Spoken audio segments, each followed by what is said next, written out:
दोस्तों, अधिक मास शुरू हो चुका है और अब ख़त्म होने को भी आ रहा है। सिर्फ 5 दिन बचे हैं और आखिरी के 5 दिन बहुत ही महत्वपूर्ण माने जाते हैं। आपको इन आखिरी के 5 दिनों में ये काम ज़रूर करने चाहिए, जिससे आपके जीवन में बहुत ही खुशियाँ आएंगी, उन्नति होगी, पितृदोष का नाश होगा और बहुत सारे रुके कार्य बनेंगे। तो आपको बताती हूँ कि क्या क्या करना चाहिए। सबसे पहले आपको गीता का पाठ अवश्य नियमित करना चाहिए। हो सके तो उसका 7वां अध्याय आप ज़रूर पढ़ें या 11वां अध्याय पढ़ें। दोस्तों, इसका विशेष महत्व है। गीता के पाठ का बहुत महत्व है। इससे पितृ तृप्त होते हैं और आपको आशीर्वाद देते हैं। दूसरा, आपको ज़्यादा से ज़्यादा दान पुण्य करना चाहिए। गंगा स्नान का बहुत महत्व है दोस्तों। अधिक मास में तो आप अमावस को गंगा स्नान कर सकते हैं। अगर आपके आसपास गंगा नदी नहीं है तो आप घर में ही गंगा जल से स्नान कर सकते हैं। तीसरा, दोस्तों, भगवान विष्णु जी को तुलसी जी बेहद प्रिय हैं, तो आपको अधिक मास में तुलसी जी की पूजा बहुत अच्छे से करनी चाहिए। दीपदान का बहुत महत्व है। 33 दीपदान इसमें बोलते हैं। 33 अंक का बहुत महत्व है। तो आपको 33 दिए बनाकर आटे के आप बना सकते हैं, सरसों के तेल का या तिल के तेल का। क्योंकि भगवान विष्णु को तिल चढ़ता है, तो आप तिल के तेल का दिया बना सकते हैं और इसे किसी भी मंदिर में जाकर, विष्णु जी के मंदिर में जाकर दान कराएं।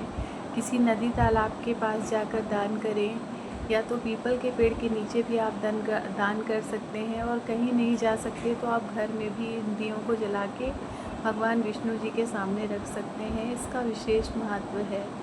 और दोस्तों, आपको तुलसी की लकड़ी का दीपक बनाना है और इससे भगवान विष्णु जी की आरती करनी है। जी हाँ दोस्तों, ये काम आप एकादशी में भी कर सकते हैं, द्वादशी को भी कर सकते हैं। इसका बहुत महत्व है।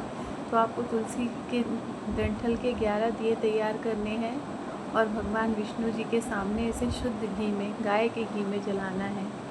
बहुत ही आसान है दोस्तों। आपको क्या करना है, तुलसी की छोटी छोटी डंडी लेनी है, सूखी हुई तुलसी की लकड़ी लेनी है, उस पर कॉटन लपेटना है और उसे गाय के घी में डुबो देना है और इनके दिए तैयार कर लेने हैं और श्री हरि विष्णु जी के सामने इनको प्रज्वलित कर दीजिए।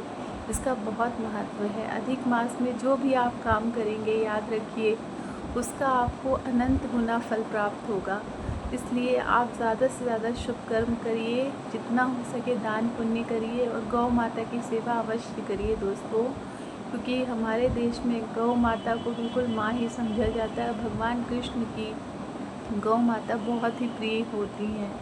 तो आपको जितनी गौ माता की सेवा करेंगे, पशु पक्षी की सेवा करेंगे, उनके लिए जल दान करेंगे, जल की व्यवस्था करेंगे, अन्न की व्यवस्था करेंगे, उतना ही आपका भाग्य चमकता जाएगा और जीवन में शुभ अवसरों की प्राप्ति होगी।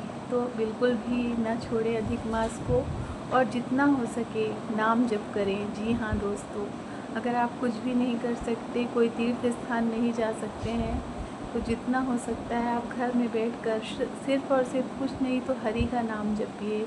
राम राम जप सकते हैं, कृष्ण कृष्ण जप सकते हैं, विष्णु सहस्त्र नाम का पाठ कर सकते हैं।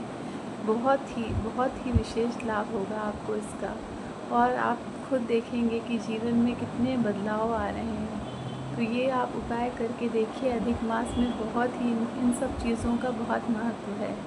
और साथ ही में दोस्तों, कल 11 जून है, एकादशी है, परमा एकादशी। तो इस दिन आप भगवान विष्णु को पीले वस्त्र पहनाएं, खुद भी पीले वस्त्र पहने, पीली चीज़ का भोग लगाएं और पीली चीज़ का दान करें। बहुत ही महत्व है पीली चीज़ का इस मास में, तो आपको ये ज़रूर करना चाहिए। और पीला ही भोजन सबको खिलाएं, खुद भी खाएं, बहुत ही शुभ होता है।